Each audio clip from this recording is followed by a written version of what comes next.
Welcome to the DIY Tax Knowledge Center. In this video we will explore how to record your expenses.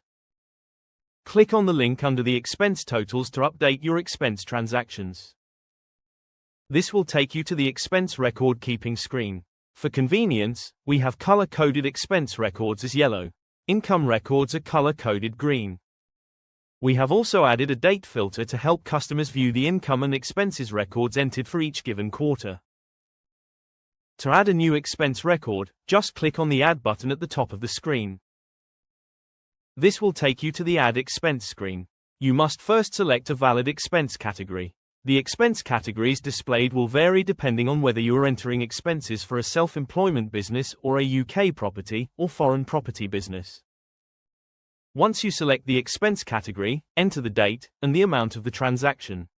You can also enter a note to describe the transaction. We would like to highlight that this screen will look slightly different if you have switched on the VAT feature.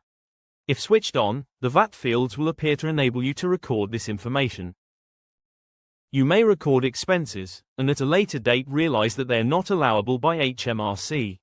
Use the ITSA allowable toggle to flag allowable expenses.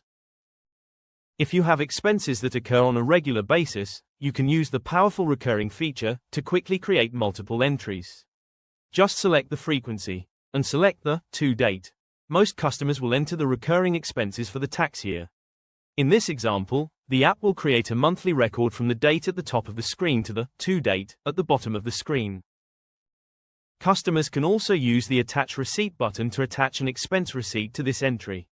You can attach a PDF, or if you are using the app on a smart device, like your phone, you can use the camera to take a photo of the expense receipt.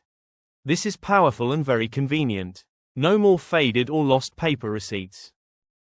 To edit a transaction, just click on the transaction you wish to edit and click on Edit to update the information. We have tried to make this feature as simple as possible. Customers that currently use spreadsheets may wish to consider this as an alternative. Customers can also use this with our banking feature that connects to your bank account and imports the record straight into the app. This is covered in another video. Thank you for your patience and thank you for watching.